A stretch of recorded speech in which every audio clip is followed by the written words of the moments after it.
Metro यार्डिया E8S।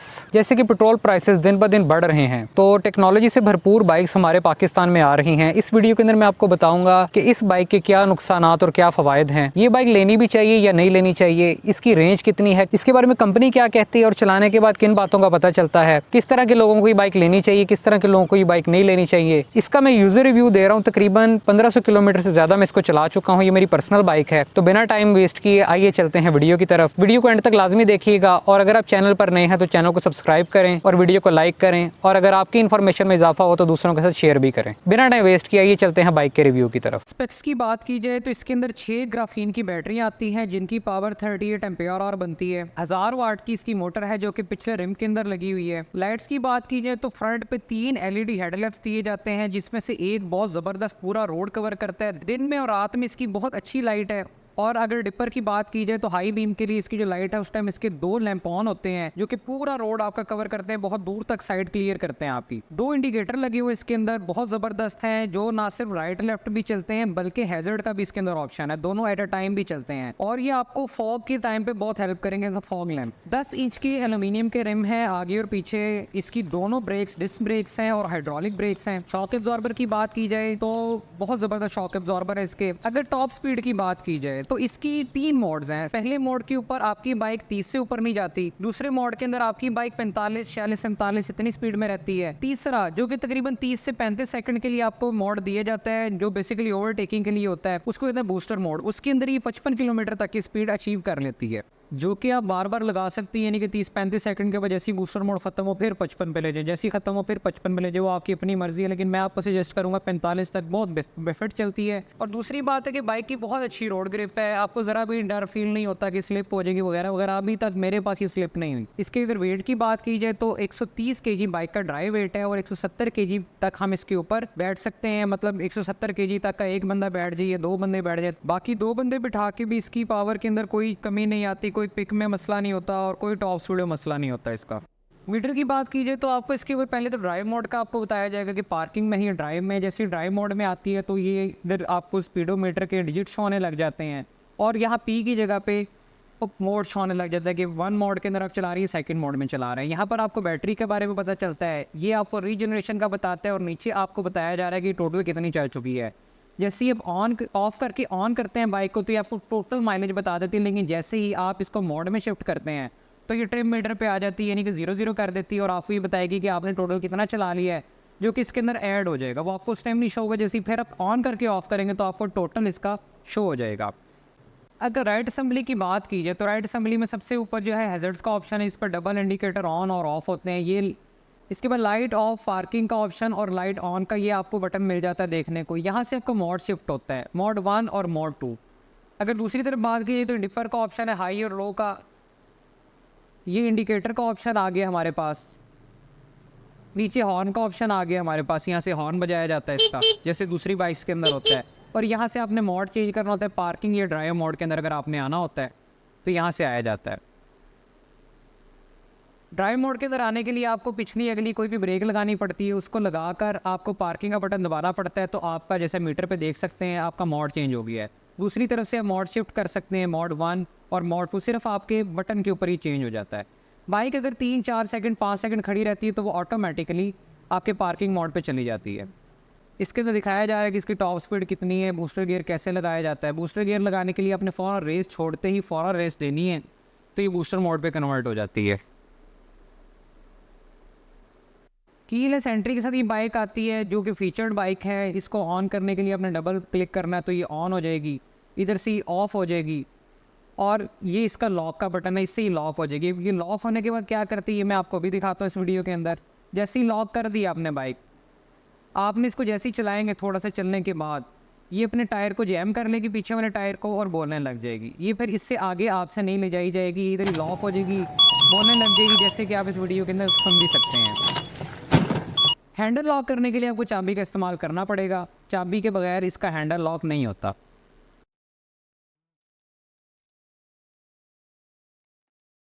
ये देखें, handle lock करने के लिए हमें इसकी चाबी का इस्तेमाल करना पड़ेगा। ये ऑन हो गई अगर आप कीलेस एंट्री के बगैर ऑन करना चाहते हैं, और यहीं से ये ऑफ़ हो गई। ये इसका हैंडल लॉक हो गया। अब इसका हैंडल लॉक हो चुका है। प्लस इसके अंदर एक और बड़ी मज़े की चीज़ देखने को मिलती है, जो कि है इसकी बूट स्पेस। आपने अगर इसकी डिग्गी को ओपन करना है तो आपने इसको एक दफ़ा रिवर्स करना है चाबी को, तो इसकी डिग्गी ओपन हो जाएगी। यहाँ पर आपको मेन पावर की ऑन ऑफ मिल जाएगा। जैसे अगर आप ऑफ़ कर देते हैं तो बाइक ना रिमोट से ऑन होगी ना चाबी से ऑन होगी। 32 लीटर की इसके अंदर बूट स्पेस आपको देखने को मिलती है। एक और मैं आपको प्रो टिप देना चाहता हूँ, वो ये है कि आप जब भी बाइक को खड़ा करें ना, तो इसको छोटे स्टैंड पे बिल्कुल खड़ा ना करें, क्योंकि दूसरी बाइक की तरह इसके दोनों टायर जैम नहीं होते। जैसे कि दूसरी बाइक्स का गियर लगाओ तो वो टायर जैम हो जाते हैं, इसके दोनों टायर फ्री होते हैं। अगर आपने स्लोप पे खड़ा करना है या वैसे भी बाइक को खड़ा करना है तो डबल स्टैंड पे लगाए। डबल स्टैंड इसका बहुत ईजी और बहुत मजबूत है।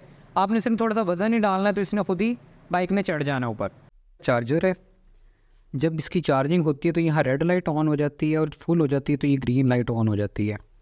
उसके बाद बात की जाए सामने की, तो यहाँ पर आपको मिलता है कोई शॉपर वगैरह लटकाने के लिए 3 kg मैक्सिमम आप इसके ऊपर कोई चीज़ लटका सकते हैं। इसके साथ आपको एक बड़ा ज़बरदस्त कप होल्डर मिल जाएगा। मैं मोस्टली इसके अंदर अपनी चाबियाँ वगैरह और मोबाइल वगैरह भी रख लेता हूँ। यहाँ पर आपको बाइक की चार्जिंग का ऑप्शन मिलेगा। यहाँ ऊपर इसका चार्जर लगता है और इसके साथ जो ऑरेंज वाली चीज़ आप देख रहे हैं, यहाँ पर मोबाइल चार्ज करने के लिए USB पोर्ट दी गई है। ये चार्जिंग पे लगाते इसकी रेड लाइट ऑन हो गई है, जबकि जैसी बैटरी फुल होगी तो दूसरी लाइट ग्रीन हो जाएगी और इसकी पावर कट ऑफ हो जाएगी। अगर बाइक की वारंटी की बात की जाए तो बाइक की वारंटी मोटर की और बैटरीज की 1.5 साल की वारंटी है। वाटरप्रूफ इसकी मोटर है। आप सर्विस स्टेशन पर जाके इसको सर्विस भी करवा सकते हैं। इसको वॉश करवाएं आम रूटीन में, लेकिन ये कोशिश करें कि इसका मेन पावर प्लग ऑफ कर दिया जाए। अब बाइक के चार्जर की और असम्बली की और सब चीज़ों की 1-1 साल की वारंटी दी जाती है। अगर इसका चार्जर ख़राब हो जाता है तो कंपनी की ज़िम्मेदारी है इसको क्लेम करना।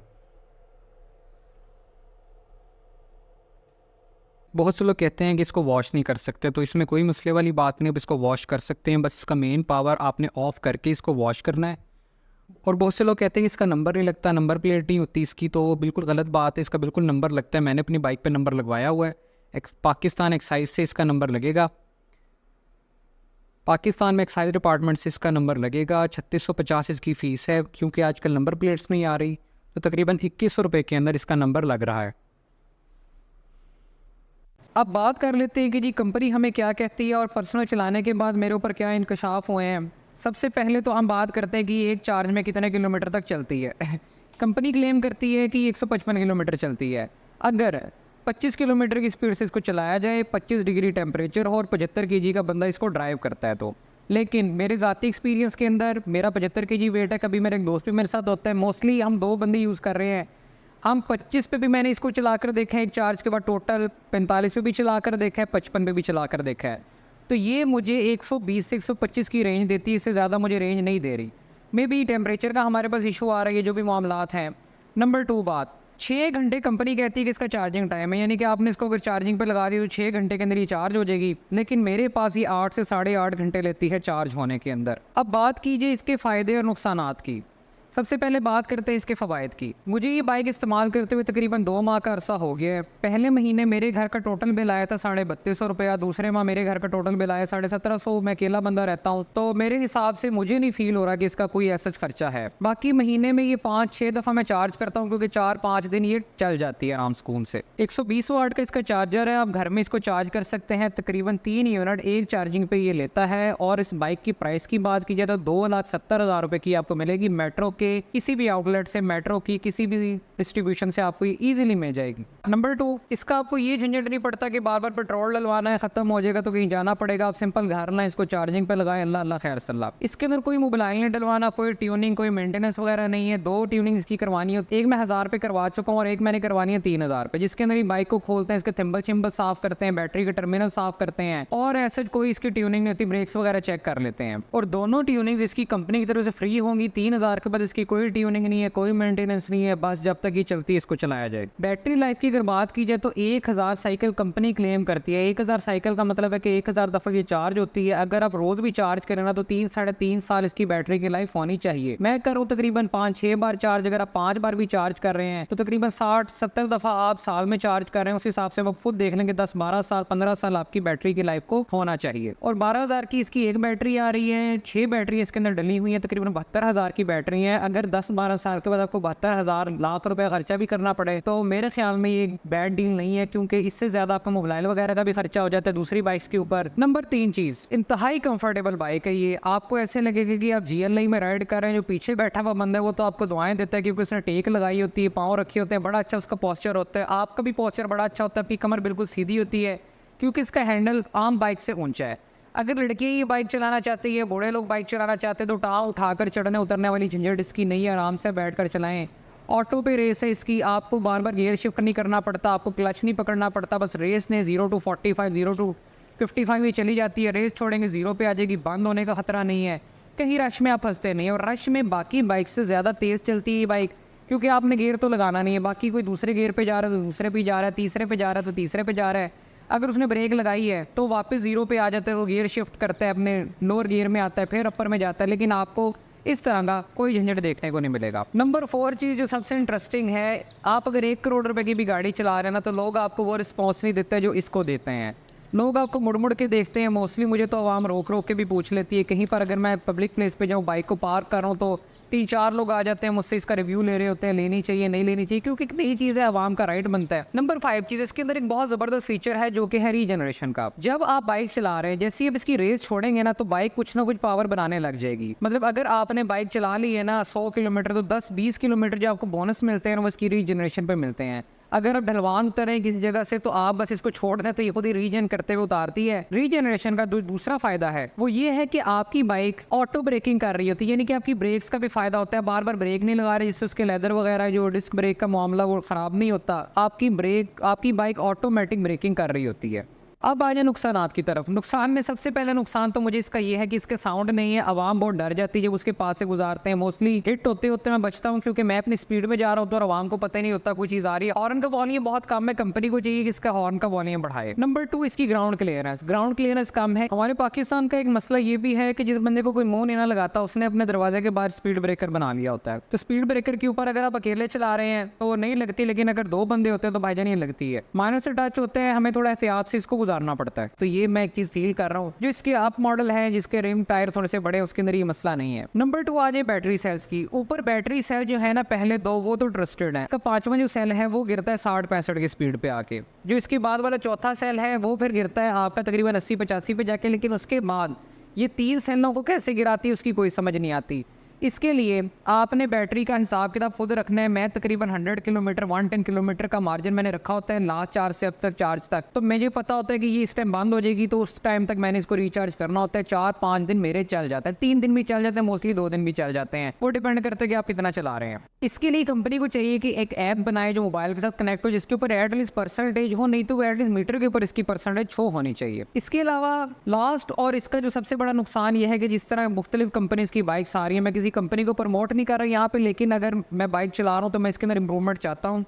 इसके अंदर रिवर्स का और क्रूज कंट्रोल का ऑप्शन भी आ जाना चाहिए, क्योंकि दूसरी बाइक्स के अंदर रिवर्स का और क्रूज कंट्रोल का ऑप्शन आ गया है। अब बात की जाती है कि किस तरह के लोगों को ये लेनी चाहिए, किस तरह के लोगों को ये नहीं लेनी चाहिए। तो जो लोग तकरीबन डेली 100 किलोमीटर तक का सफ़र कर रहे हैं, मतलब कि वो 50 किलोमीटर कहीं जा रहे हैं, कहीं से आ रहे हैं, जैसे लाहौर के अंदर मोस्टली स्टूडेंट्स हैं या जॉब होल्डर है, तो उनके लिए बहुत बेहतरीन चीज़ है। अगर आपका वन साइड का सफ़र भी 100 किलोमीटर बन रहा है और आपका वहाँ पे नाइट स्टे आ रहा है, आप वहाँ चार्जिंग पे लगा सकते हैं, तो फिर भी बहुत बेहतरीन चीज़ है। अभी तक मैंने इसको पहाड़ी पर टेस्ट नहीं किया, जल्दी मैं इसको टेस्ट करूँगा। आप मुझे बताएं, कमेंट में लाजमी बताएं कि मुझे टेस्ट करनी चाहिए बाइक पहाड़ी पर या नहीं करनी चाहिए। तो उसके बारे में भी मैं बताऊँगा कि पहाड़ी पर ले जाने वाले लोगों को ये वाला मॉडल लेके जाना चाहिए या नहीं लेके जाना चाहिए। नंबर 2, अगर आप स्पीड पर कंप्रोमाइज़ कर सकते हैं, आप कहते हैं कि ठीक है मैं 45 तक की स्पीड मेरे लिए इनफ है, मैं इसके ऊपर ईजिली ड्राइव कर लेता हूँ। अगर स्पीड पे कंप्रोमाइज करें तो ऑब्वियस सी बात है कि फ्यूल एफिशिएंसी भी है इसकी, चार्जिंग टाइम भी इसका बेशक ज्यादा है, लेकिन इसका इतना खर्चा नहीं है, इतना खर्चा हमें फील नहीं होता जैसे कि दूसरी बाइक्स का होता है। तो आप इसके ऊपर अगर कंप्रोमाइज कर सकते हैं तो आपके लिए बेहतरीन बाइक है।